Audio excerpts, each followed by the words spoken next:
I was on a mission yesterday asking all the coaches, why'd you come?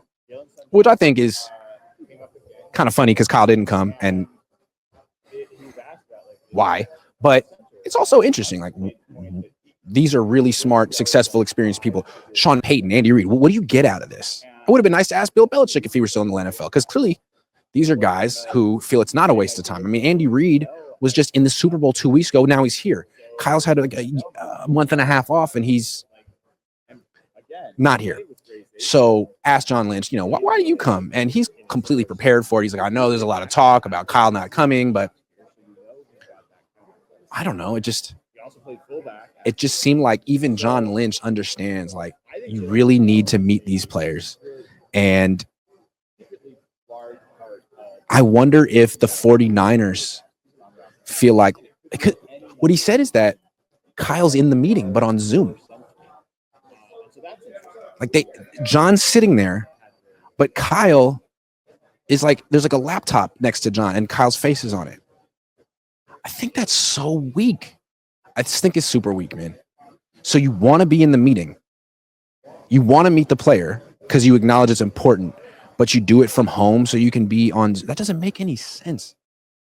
And I've read articles that McVay and Shanahan feel like it's an inefficient use of time, that like you spend too much time going to Prime 47 at night. Don't go to Prime 47 at night. Everything you were going to do at home, the talking to coaches and stuff, do that here. There's no rule that you have to go out and party. You don't have to do that. All that work that you're doing at home, do it here, and then actually show up for the interview, because everyone knows there's a whole like, I'll do it from my perspective. Anyone that's in therapy and has a therapist, there's a big difference between doing a Zoom session and an in-person session. It's a huge difference. It's so impersonal. You do not get a feel for someone over Zoom. You don't. And you do get a feel for someone face-to-face. Well, if you're sensitive, if you're attuned to human beings, you do. So I don't understand Kyle's stance, man. Like,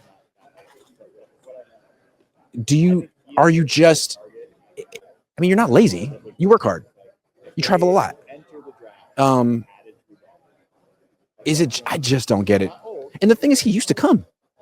2017, 2018, 2019, he came. Then the COVID happened, didn't come, and he stayed home 1 year and decided never to come back. It's a bad look. Lynch is going on and on about how he meets these players and how he breaks the ice and how he wants them to like him as much as he wants to like them. And Kyle's just phoning in on Zoom. I don't know.